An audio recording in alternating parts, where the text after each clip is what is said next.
100% Bénin, mesdames, messieurs, bienvenue.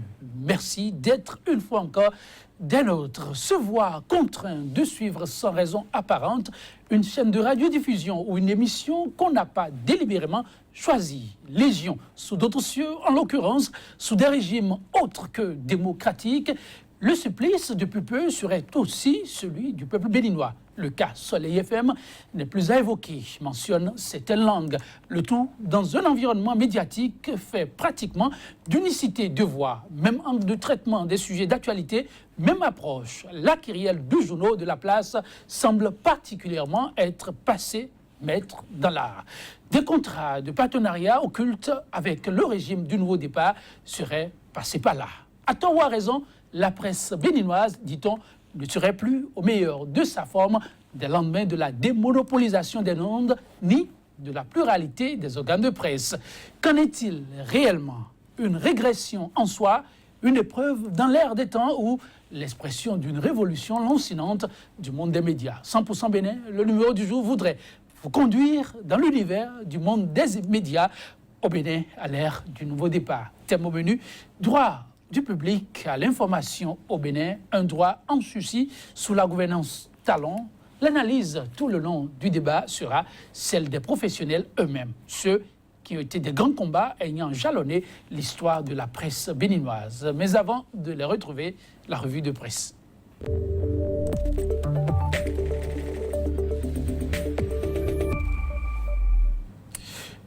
L'essentiel de l'actualité vue par les journaux ce lundi aux manettes pour nous en livrer la substance qu'on devient métonnou. Avec lui, certainement, il sera question comme principal point à la une, l'affaire CNSS avec son nouveau développement. Mais pour en avoir le connaître, je vais me retourner vers lui. Quand je viens métonnou, bonjour.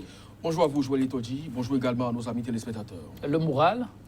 Par la grâce de Dieu, on tient le coup. Très bien. Ça va.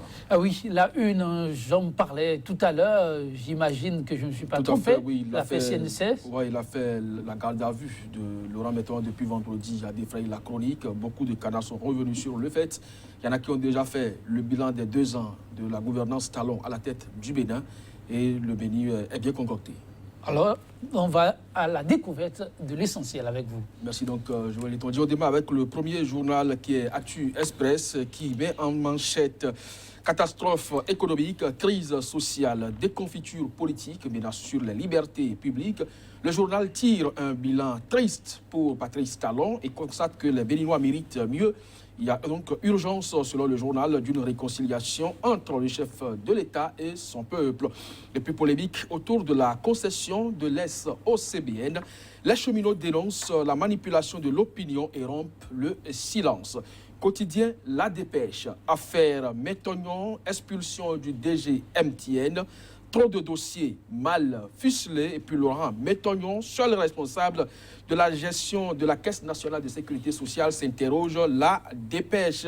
Le quotidien La Nouvelle Tribune, poursuite judiciaire de Laurent Metognon dans l'affaire CNSS, le film de son audition et de sa garde à vue. Tout un dossier donc a été consacré au sujet par le journal La Nouvelle Tribune. Le Nouvel Observateur, détournement de fonds et mauvaise gestion de l'armée, eh bien des chefs d'unité de sécurité bientôt épinglés, puis dossier Caisse nationale de sécurité sociale, Laurent Metognon, entre le marteau et l'enclume. L'événement précis, audition de l'ancien président du conseil d'administration dans l'affaire CNSS, Metognon gardé à vue depuis vendredi.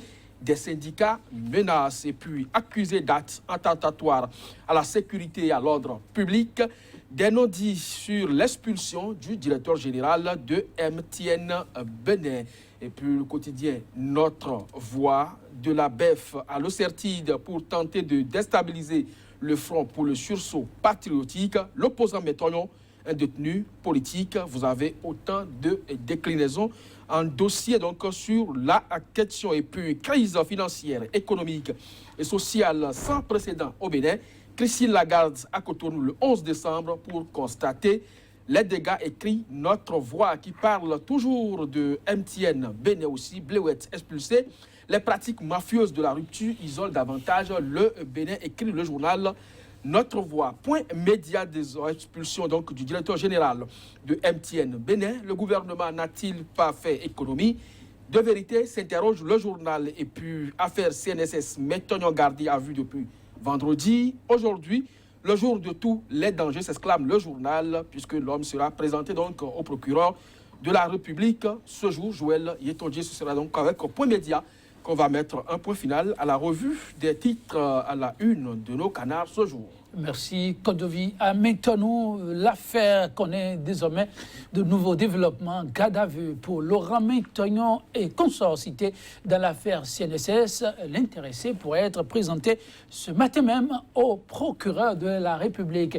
À quoi pourrait-on assister dans les heures à suivre? Il paraît que le week-end a été aussi très mouvementé. Les officiers ont dû se rendre au domicile du concerné. Enquête. Bon, se demandent certains si c'est du reste des millions qui aurait circulé dans cette affaire. Oui, du reste des millions, on en aurait pu nous en tenir à ça si l'homme était gardé à la BEF ou dans un commissariat. Mais quand il va à l'Ocertide, où on sait qu'on contrôle beaucoup plus les drogues, on se demande si on n'est pas allé chercher de la cocaïne pure à son domicile. C'est juste pour rigoler un peu, c'est pour dire simplement que au cours de son audition, il y a eu quand même des confrontations. Il a dû échanger avec le directeur général en présence donc des auditeurs.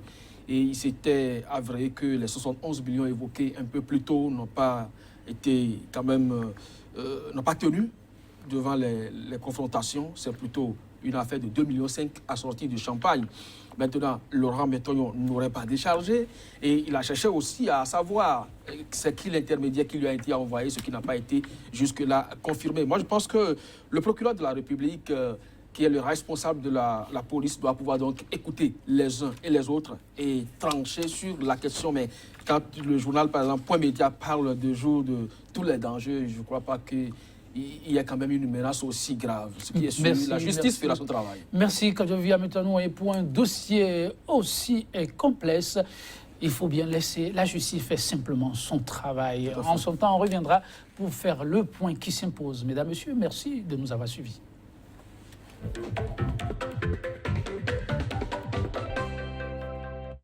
100% Bénin, mesdames, messieurs, bienvenue et merci une fois encore d'aider nôtres. Se voir contraint de suivre sans raison apparente une chaîne de radiodiffusion ou une émission qu'on n'a pas délibérément choisie, Légion, sous d'autres cieux, en l'occurrence, sous des régimes autres que démocratiques, le supplice, depuis peu, serait aussi celui du peuple béninois. Le cas Soleil FM n'est plus à évoquer, mentionne certaines langues. Le tout dans un environnement médiatique fait pratiquement d'unicité de voix. Même angle de traitement des sujets d'actualité, même approche. La kyrielle de journaux de la place semble particulièrement être passée maître dans l'art. Des contrats de partenariat occultes avec le régime du nouveau départ seraient passés par là. À tort ou à raison, la presse béninoise, dit-on, ne serait plus au meilleur de sa forme des lendemains de la démonopolisation des ondes ni de la pluralité des organes de presse. Qu'en est-il réellement? Une régression en soi ou une épreuve dans l'ère des temps ou l'expression d'une révolution lancinante du monde des médias? 100% Bénin, mesdames, messieurs, le numéro du jour voudrait juste vous conduire dans l'univers du monde des médias au Bénin à l'ère du nouveau départ. Thème au menu, droit du public à l'information au Bénin, un droit en sursis sous la gouvernance Talon. L'analyse tout le long de ce débat se fera avec des professionnels eux-mêmes, ceux qui en l'occurrence ont été des grands combats ayant jalonné l'histoire de la presse béninoise. Déjà sur ce plateau, Agapit Maforican, consultant média et fut conseiller à la HAC, la haute autorité de l'audiovisuel et de la communication. Un sachant, Agapit Maforican, bonjour. Bonjour et bonjour à tous les téléspectateurs. Merci pour la disponibilité. C'est un plaisir. En face de vous, un avis de la plume, j'ai envie de dire. Jeune, on avait du plaisir à les suivre, mesdames, messieurs. Vincent Folly, éditorialiste, il est le directeur de publication et promoteur du quotidien béninois d'information, la Nouvelle Tribune. L'un des rares journaux de la place a fait encore la fierté, dit-on, de la presse béninoise. Vincent Folly, bonjour. Bonjour, cher ami. Merci pour la disponibilité. C'est moi. Que de griefs contre le monde des médias au Bénin, soumis, inféodé, j'en oublie volontiers les qualificatifs. peu honorable à son encombre se sont multipliés ces genres de qualificatifs ces 12 derniers mois au point d'interpeller la conscience collective.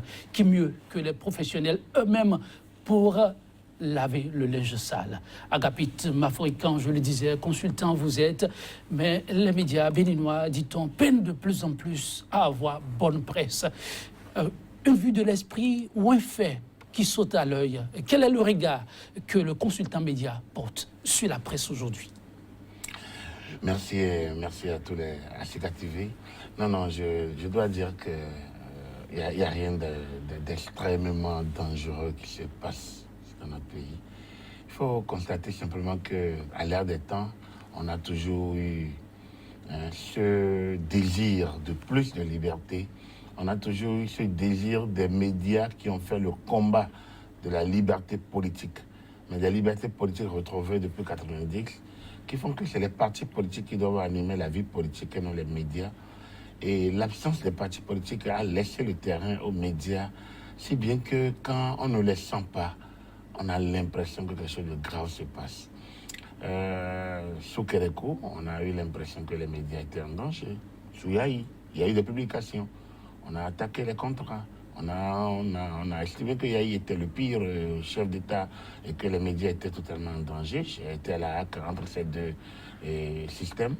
Et puis bon, aujourd'hui, on a l'impression... En réalité, ce qui se passe dans notre pays, c'est que les médias peinent à définir leur zone d'influence, leur zone d'intervention, si bien que, à des moments donnés, ils flairent le terrain politique, ils dépassent certaines limites, et quand ils n'arrivent plus à le faire, pour diverses raisons, vous avez parlé des contrats, on peut revenir là-dessus, contrats de communication, pour diverses raisons, on a l'impression que la liberté est en danger. Mais il y a des faits quand même, il y a certains faits, peut-être qu'on les évoquera, qui peuvent susciter l'émoi du professionnel, du consultant, l'émoi du citoyen, parce qu'on est quand même dans un pays de liberté et certains faits doivent étonner, surprendre ou émouvoir.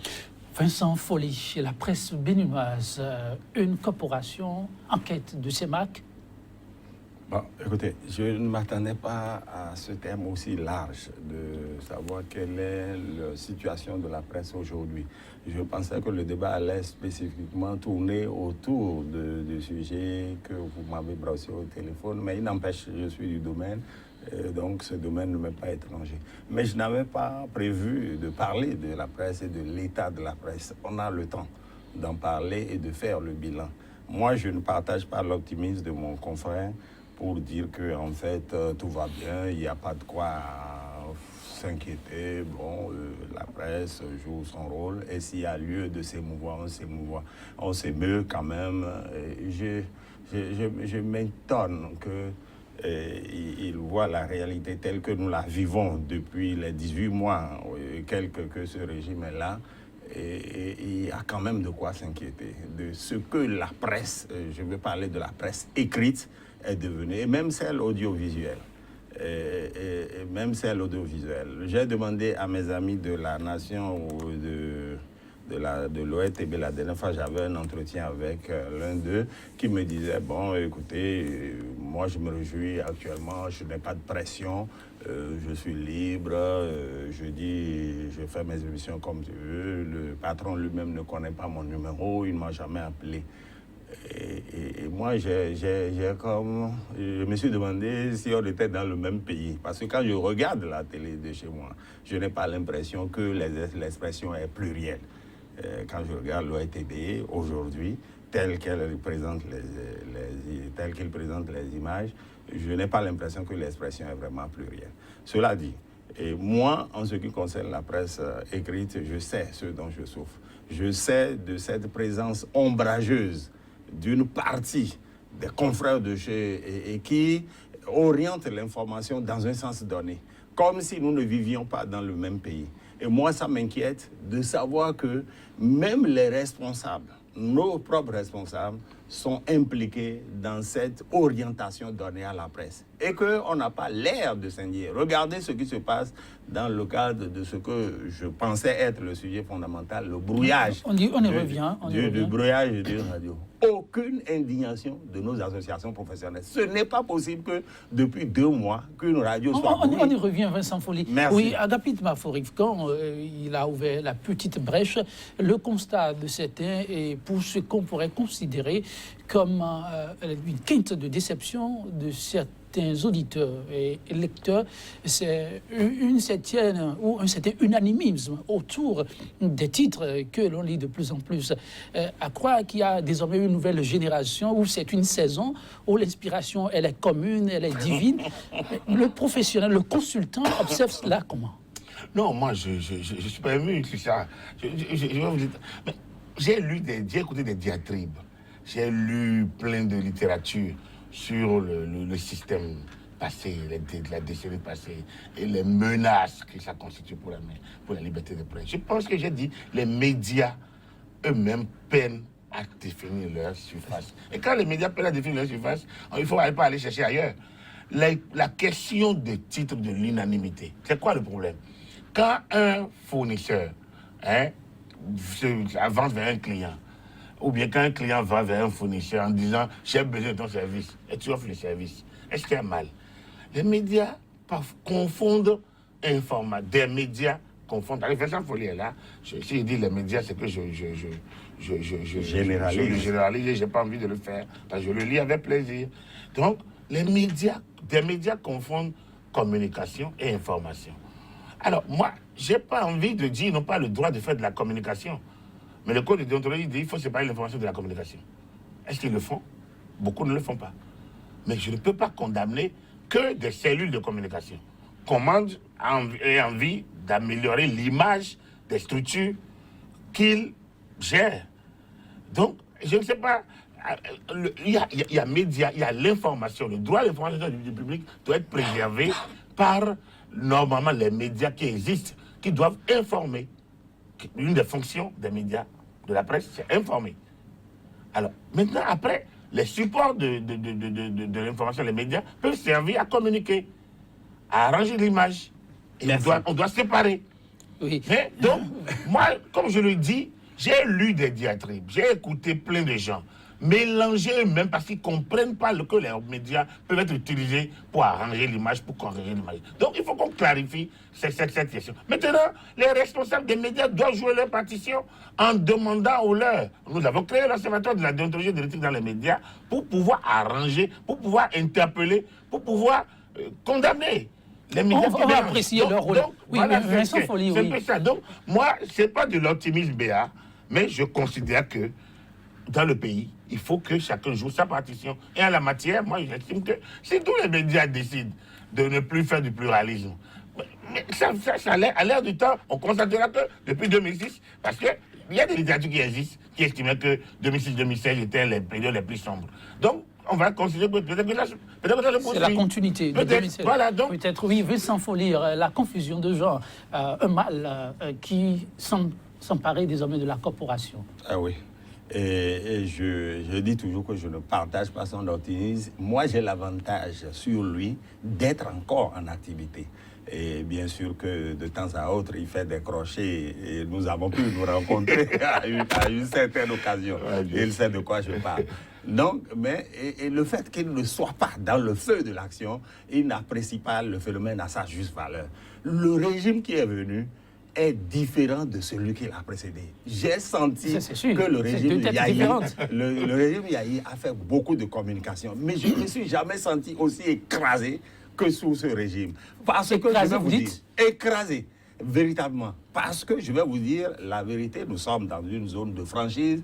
Quand ces gens sont venus, on m'a appelé pour dire, voici, vous allez, on va vous mettre à contribution pour notre image. Je dis, chiche. C'est l'offre. Par le passé, j'ai fait la fine bouche et je me dis, mais pourquoi je serais toujours le corps du service? Je vois ce que les autres ont pu faire. Je parle toujours de mon confrère, de notre confrère, la télé Golfe, pour ne parler que de cet exemple. Il y a toujours beaucoup de discours qui circulent sur le montant que cette télé aurait reçu. Mais on voit les réalisations et moi, j'ai toujours plaisir à suivre les informations d'Abomey où on parle des reportages vivants sur les écoles. Et je dis que si ce monsieur a réussi à engranger des sous, il peut faire des reportages qui nous amènent des événements sur l'actualité nationale. Moi, je dis chiche. Donc, on peut accepter de faire de la communication, gagner de l'argent pour se donner de la visibilité, pour gagner de l'argent et faire quelque chose. Mais ce régime qui est venu, mais j'ai accepté de faire de la communication. Mais il leur arrive de vous dire non, voilà comment il faut orienter. C'est-à-dire, il ne s'agit pas simplement de présenter des faits, mais on vous dit de faire des commentaires sur tel ou tel individu. Ceux qui sont à la cellule savent de quoi je parle. Et quand moi je refusais et que j'ai maintenu la ligne éditoriale, ils m'ont dit non, monsieur, ce n'est pas ça. Un dernier exemple, le RAVIP. Voilà un truc qui est arrivé un peu sur le cheveu sur la peau. Quand nous avons découvert ce que c'est, on a dit, mais on va savoir ce que c'est. Et le jour, on nous a dit, ah bon, vous voulez interroger le coordinateur adjoint? Bon, d'accord, il va vous accorder une paix. Le soir, on nous a dit, ah, il y a un contrat RAVIP, venez prendre. Mais le lendemain, nous, on a écrit notre article pour nous interroger sur le fondement de ce truc, comment c'est venu, les trucs. Et on dit, vous, là, c'est quoi? On vous donne un contrat et vous voulez encore nous critiquer. Et qui le dit? Quelqu'un que je ne vais pas citer ici, il se connaît.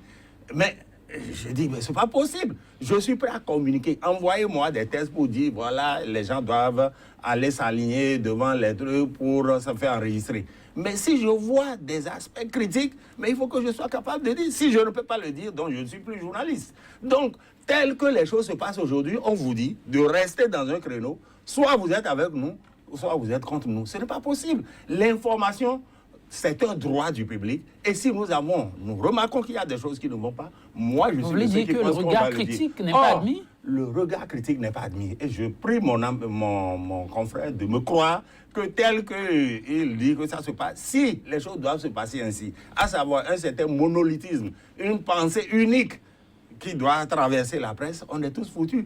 Moi, je vous dis de regarder la presse, vous verrez que la majorité des journaux disent toujours la même chose. Une petite minorité sort du lot. Ce n'est pas normal. On devrait pouvoir permettre aux gens d'être libres. Moi, je vais bien... Qui les en empêche? Personne. Vous, par exemple, quand vous n'avez pas voulu, vous vous êtes retiré. Oui, mais avec tous les colibés que j'entends dire, ah oui, comme on ne lui donne plus l'argent, c'est pour ça qu'il nous critique. J'ai dit non, vous n'avez rien compris. C'est le contraire. Parce que quand je prenais, j'ai dit que je peux critiquer. Et vous avez dit non, on ne peut pas critiquer. Demandez-leur. Donc les conditions posées, c'est que vous faites le travail, mais s'il y a des couacs à relever, on ne les relève pas. On ne les relève pas, ou bien on vient leur dire. On ne va pas le dire publiquement. Moi, je dis, je n'ai pas ce genre de contrat avec quelqu'un. Agapit Mafrican, vous l'avez dit tout à l'heure, il y a que les professionnels des médias ont aussi les mécanismes pour se sortir d'affaires lorsque... Ces mécanismes ne fonctionnent pas. Aux difficultés il y a. Quel est le regard que vous portez sur ces structures qui fonctionnent quand même? Quand j'écoute mon ami Follet, je ris parce que j'ai été dans ces conditions. Lors de la présidentielle 2001, de 2006, on a été dans ces conditions où au niveau du journal, que dans les trucs généraux, le matin, nous avons refusé des contrats de communication parce qu'on voulait nous imposer. Je n'ai pas envie de citer des noms, mais on voulait nous imposer même la page, la photo. On a dit non, ça nous ne voulons pas ça. Donc, Steve Vincent a le bagou, a l'honnêteté de dire non, d'autres doivent pouvoir le faire. Et s'ils ne peuvent pas le faire, on ne peut pas dire que la liberté est en danger. Moi, mon problème est là. Elle est en danger non, j'estime que... Les médias sont fragiles. Non, oui, attends, l'environnement économique, depuis... toujours le même. Ça fait 25 ans, ça fait 27 ans. Oui. Il faut qu'on travaille à solidifier les médias. Voilà. On n'a pas besoin d'en avoir 50, 200, 150. Bien. Je pense que nous devons travailler à un certain nombre de... Pourquoi on doit avoir 200 médias, 200 journaux? Pourquoi nous devons avoir autant? Moi, mon problème est là. Je dis, même question pour les partis. On a été en mesure... Pourquoi 200 partis? Merci. On était en mesure de dire non. Et ils sont là.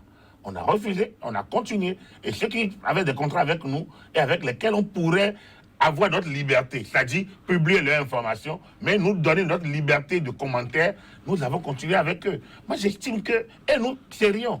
Nous mettions message. ou nous mettions public, ou nous Voilà. mettions page électorale. Ils ne veulent pas. Quand on a envie de camoufler, tout le monde même page électorale. Mais nous, celui qui montre, vous savez que c'est une page électorale. Et que pendant la période électorale, on est un peu... Donc, moi, j'estime que nous devons pouvoir... Les médias qui existent doivent pouvoir se séparer. Moi, je ne peux pas condamner une cellule de communication qui fait son offre avec ses comptes. Même si le gars était journaliste, moi, il est dans une cellule de communication. J'ai été en position de communicant. J'étais en position d'offre vers les organes. Donc, je connais ce qu'on peut demander aux organes. Moi, je ne peux pas aller jusqu'à dire si vous n'êtes pas avec nous, vous êtes contre nous. Non, mais je peux bien clairement vous dire, je veux des partenaires sérieux. Après, en France, il y a un journal qui dit je ne veux pas de publicité. Parce que je n'ai pas envie d'avoir de pression. Voilà. Donc ça veut dire que la publicité en elle-même est une pression. Équipe de football, il y en a qui disent je ne veux pas de publicité, parce que je ne veux pas de pression. Nous, on a des valeurs que nous portons. À partir du moment où on vous apporte la publicité, on vous apporte une certaine pression. Et l'éthique, pas l'éthique, l'honnêteté. Oui. Je voudrais quand même que quand le monsieur vous donne de l'argent, que vous ne pouvez pas assis là sur lequel vous êtes assis. Je dis l'honnêteté. Donc, après, vous me parlerez de l'éthique, mais on ne scie pas là sur lequel on est assis. C'est un problème de chez nous.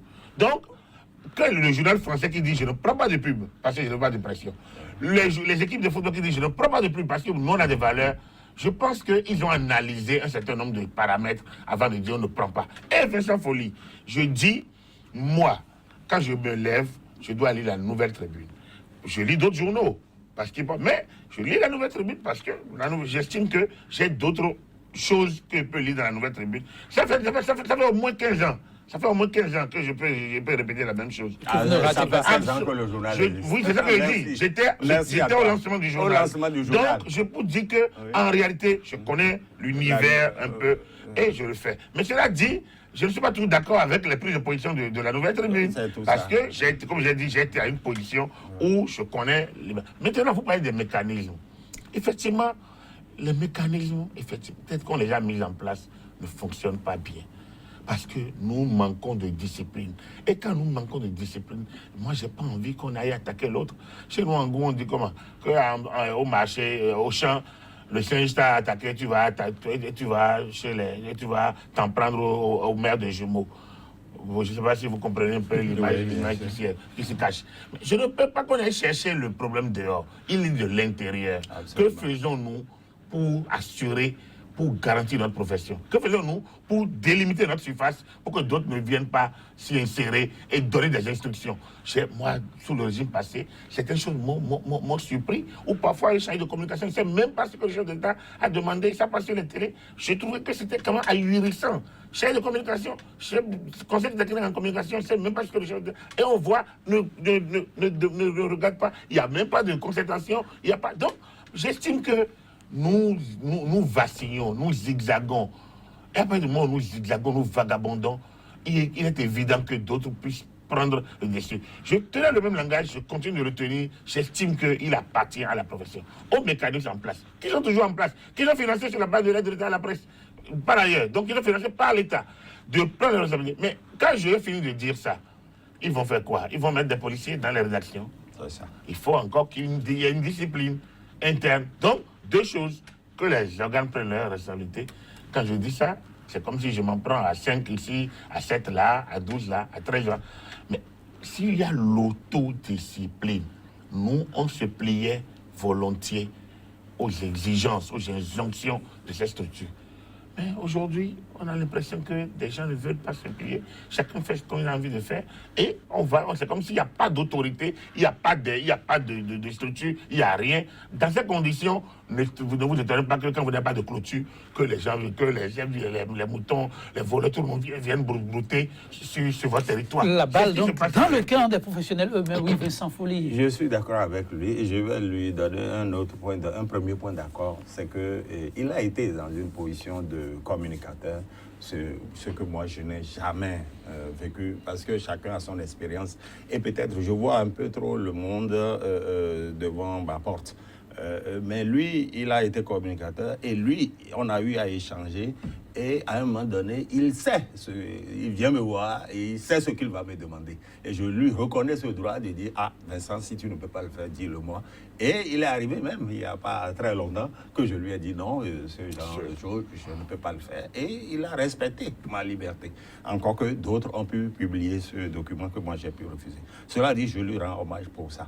Et deuxième truc, c'est qu'il dit le verre est dans le fruit, c'est-à-dire c'est dans nos associations que ça se passe. Moi, je crois que le problème qui se pose dans notre presse, contrairement à ce qui se passe ailleurs où on arrête des journalistes, on voit des journalistes subir des hommes, c'est ici au Bénin, je dois dire que c'est la presse elle-même qui se fait du tort.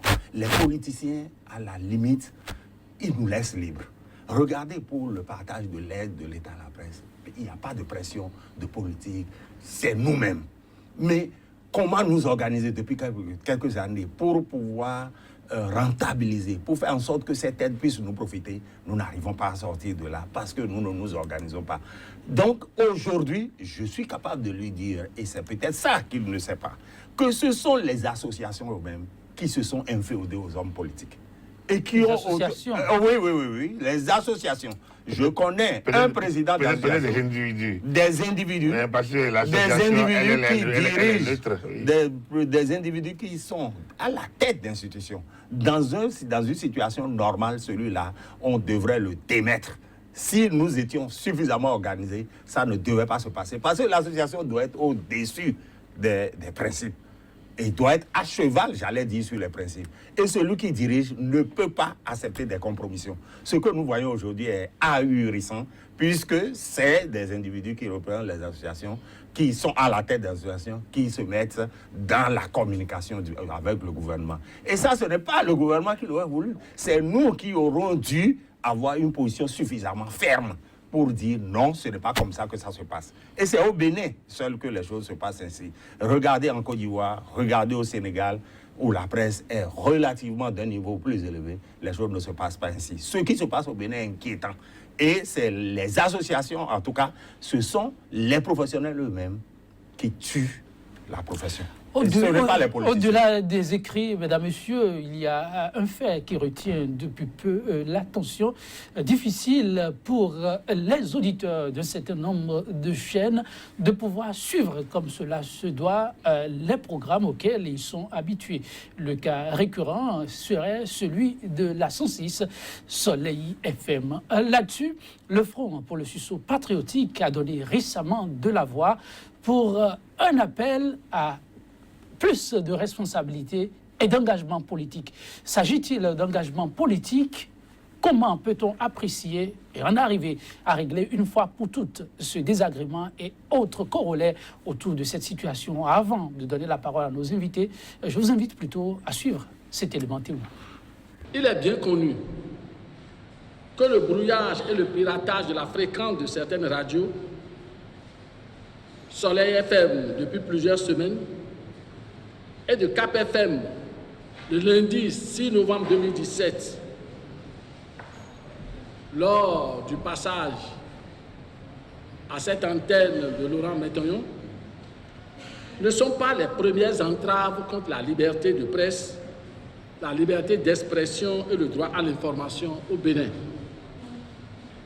Mais ils constituent un fait nouveau, des méthodes nouvelles dont la gravité ne peut être saisie que dans l'examen des entraves aux libertés depuis l'arrivée au pouvoir du pouvoir de talon. Ou bien nous dénonçons un manque de volonté politique. Notre démarche part du manque de volonté politique. Pour dire, ça fait des mois que Soleil FM est brouillé. La HAC ne fait rien. Mais lorsque nous voyons que, après une source bien située, seulement localisée, il y a maintenant une émission ponctuelle qui a été aussi brouillée entre 18h et 19h, on se dit alors à qui profite ce manque de volonté d'aller chercher la source. Donc, au-delà de la HAC, il y a les autorités chargées de la sécurité nationale qui doivent chercher, identifier et neutraliser, et s'il le faut, arrêter ceux qui brouillent des stations qui sont sur le territoire national. C'est pour cela que de la dénonciation du manque de volonté politique, nous sommes obligés d'aller voir à qui profite le crime. Donc, c'est pour cela que nous disons qu'il y a le pouvoir. S'ils ont besoin d'assistants techniques pour pouvoir savoir comment il faut détecter, ils ont toute la latitude d'apporter, puisque finalement, ça devient comme une agression de notre pays. Ah oui, il s'agit là à l'instant du porte-parole du Front pour le sursaut patriotique, FSP, qui donnait de la voix au sujet du piratage d'un certain nombre de chaînes de radiodiffusion et appelle les autorités à prendre plutôt les taureaux par les cornes. D'abord, NDC, l'ARAC, l'institution fêtière, Agapite Maforican, comme une pierre dans votre jardin d'hier. Non, je voulais rendre hommage à des militants de très vieille date qui sont restés dans leur position. En tout cas, moi, j'ai du respect et de l'admiration pour ces hommes politiques qui ne vacillent pas au gré des intérêts du moment et qui ne changent pas de discours. Ça, c'est pour le principe et je lui fais ma différence. Cela dit, non, Pierre dans les gens, en fait, il n'y a pas d'agression. Quand on va sur le terrain d'agression, c'est quand même plus inquiétant. Quand j'étais là, c'est vrai que nous avons connu des problèmes de brouillage dans les périphéries. Jamais encore de l'intérieur. Mais nous avons pris le taureau par les cornes. On a dépêché les équipes sur le terrain.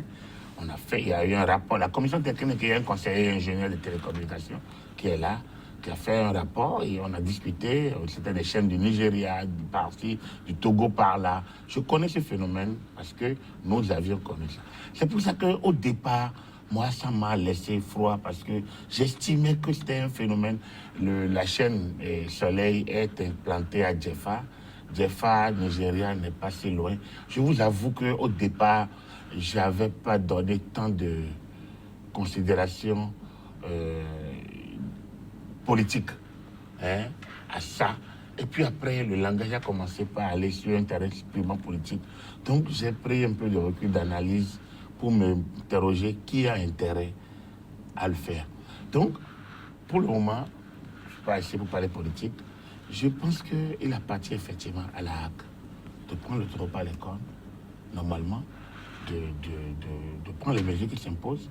Et il y a des mesures, il y a des mesures techniques, et puis il y a des mesures de droit que la HAC devait pouvoir prendre pour pouvoir circonscrire même les débats, les supputations, les commentaires, autour de ce phénomène. Parce que si elle ne le fait pas, c'est qu'avec le temps, nous allons avoir comme si c'était un phénomène purement politique. Donc, ce qui relève de la technique peut aller sur le terrain politique et ce n'est pas une très bonne chose, surtout dans un pays où les liens entre les éléments purement techniques et politiques ne sont pas toujours établis. Vincent Folly, oui, que vous inspire cette sortie du FSP, une sortie de plus? Non, comment on peut dire? J'apprécie toujours la position de mon ami d'en face, mon vis-à-vis, par rapport à sa position actuelle, qu'il n'est pas dans le feu de l'action.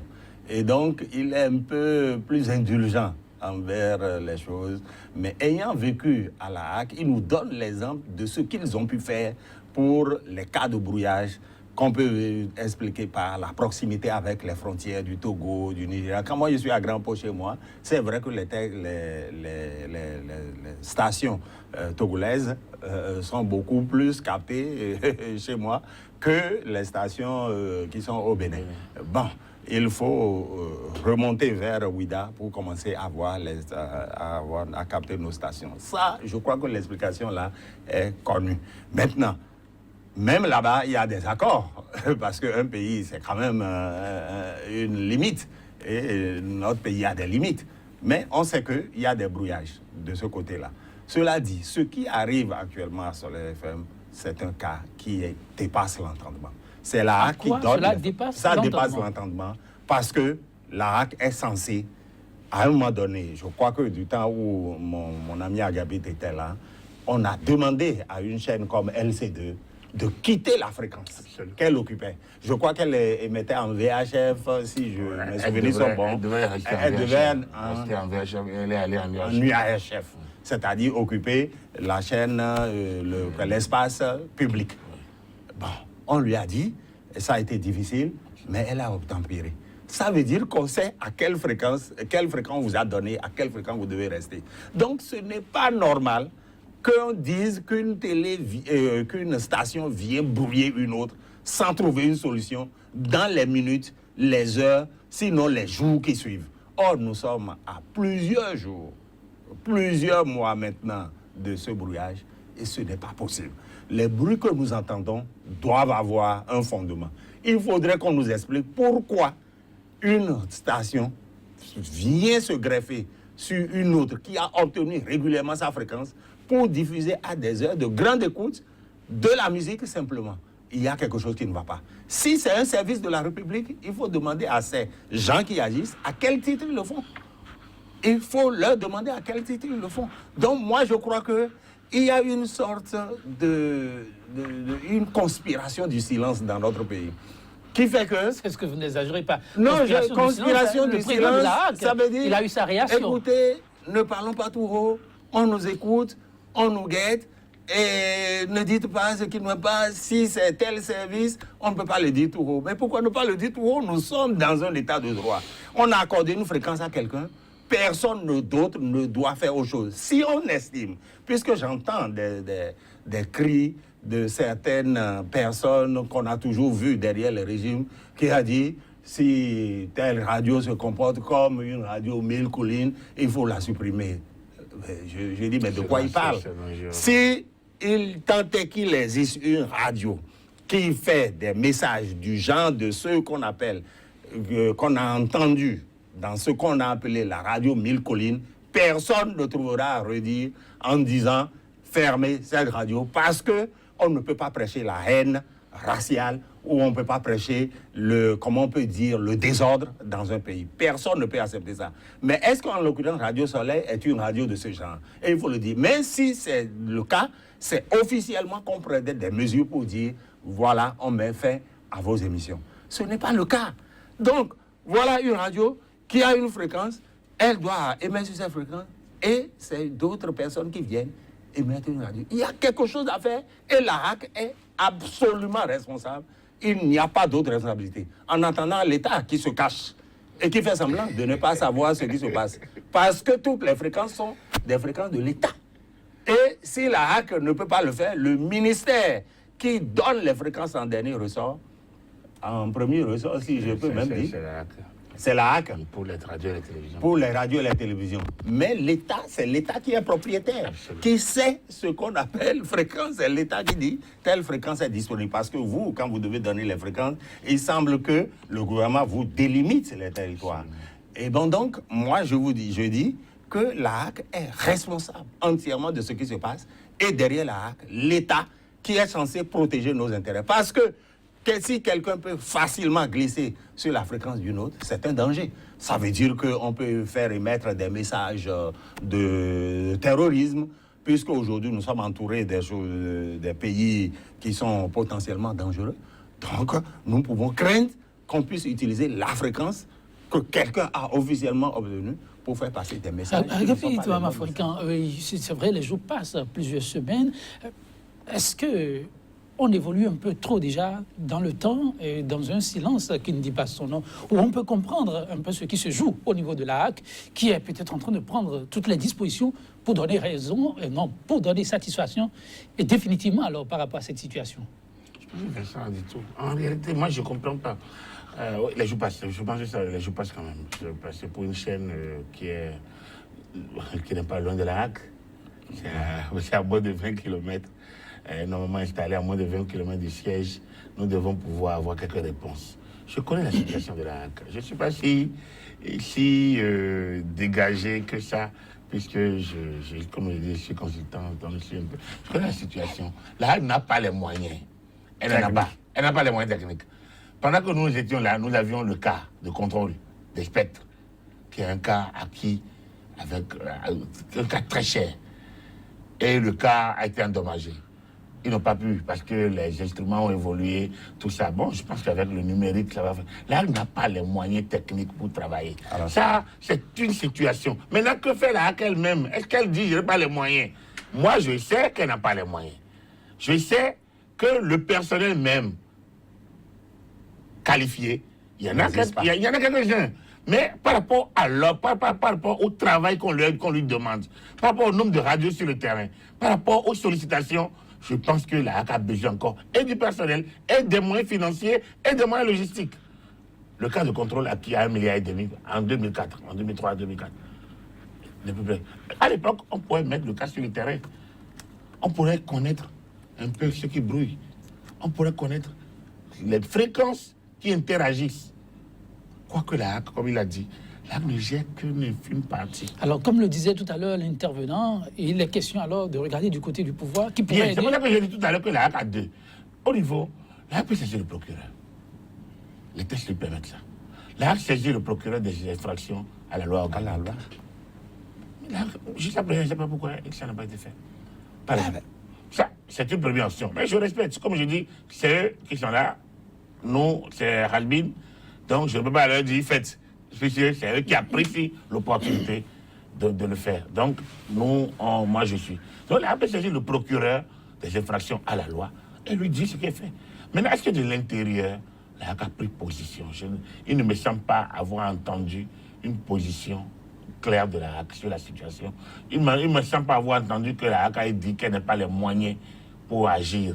Il ne me semble pas. Moi, je sais, parce que là où ils sont, ils ne peuvent pas analyser les fréquences qui interagissent. Une seconde option que la HAC a? La seconde option que la HAC a, c'est de mettre en place un comité, une commission. C'est de demander aux renseignements de la compagnie. Les renseignements...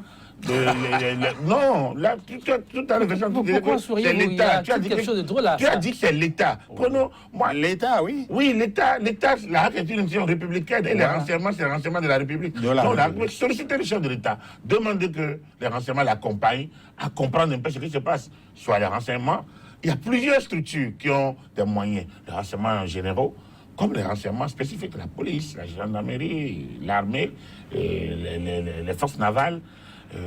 Les télécoms. Voilà. Les télécoms. Donc, il y a plusieurs structures qui utilisent les fréquences. Elle peut aller sur ce terrain-là. Donc, c'est ce que moi, je pense qu'il faudrait peut-être qu'elle sorte un peu peut-être qu'elle agit dans l'ombre.